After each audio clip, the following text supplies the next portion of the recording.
Hi friends, আজকে lunch menu নিয়ে চলে এলাম। দেখো কি কি আছে। সাদা ভাত, সেটা তো অবশ্যই থাকবে। আর এখানে আছে ভাজা মুগের ডাল, লাউ দিয়ে কুমড়ো দিয়ে। আর ঘি দিইনি, কিন্তু ধনেপাতা দিয়েছি। বড্ড গরম পড়েছে বন্ধুরা, হালকা খাবার খেতে হবে, তাই না? দেখো, সঙ্গে আছে কাতলা মাছের হালকা ঝোল, কালো জিরে, কাঁচা লঙ্কা, আদা বাটা, টমেটো দিয়ে ধনেপাতা দিয়ে করেছি। আর দেখো, এখানে বড়িও দিয়েছি, হালকা ঝোল করেছি। আর এখানে আছে তড়কা। আমি তড়কা রেসিপিটা তোমাদের সঙ্গে এখনই দিয়ে দেবো। আর শেষ পাতে আছে চাটনি, আমের আচার। এটা কিন্তু চাটনি না, আমের আচার, আমার নিজের হাতে বানানো। আর সঙ্গে লেবু তো থাকবেই গরমে। আর দেখো, লাস্টে আছে টক দই। কেমন হয়েছে আজকে লাঞ্চ মেনু? অবশ্যই তোমরা জানাবে, ভালোবাসা নিও। দেখো বন্ধুরা, তরকাটা রান্না করব। আমি ডিমগুলোকে ভেজে নিয়েছি, এর মধ্যে পেঁয়াজটা দিয়ে দিলাম।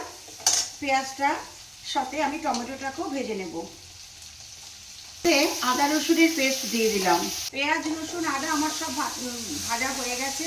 এর মধ্যে আমি তরকা সিদ্ধ করে রেখেছি, সেই ডালটা দিয়ে দিলাম। আমি ডিমগুলোকে ভেজে রেখেছিলাম, আমি এবার এগুলোকে এর মধ্যে দিয়ে দেব।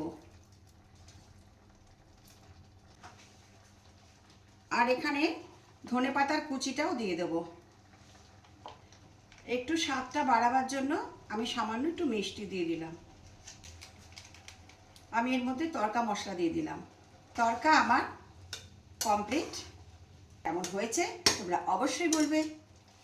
ভিডিওটা যদি ভালো লাগে একটা লাইক কমেন্ট করো।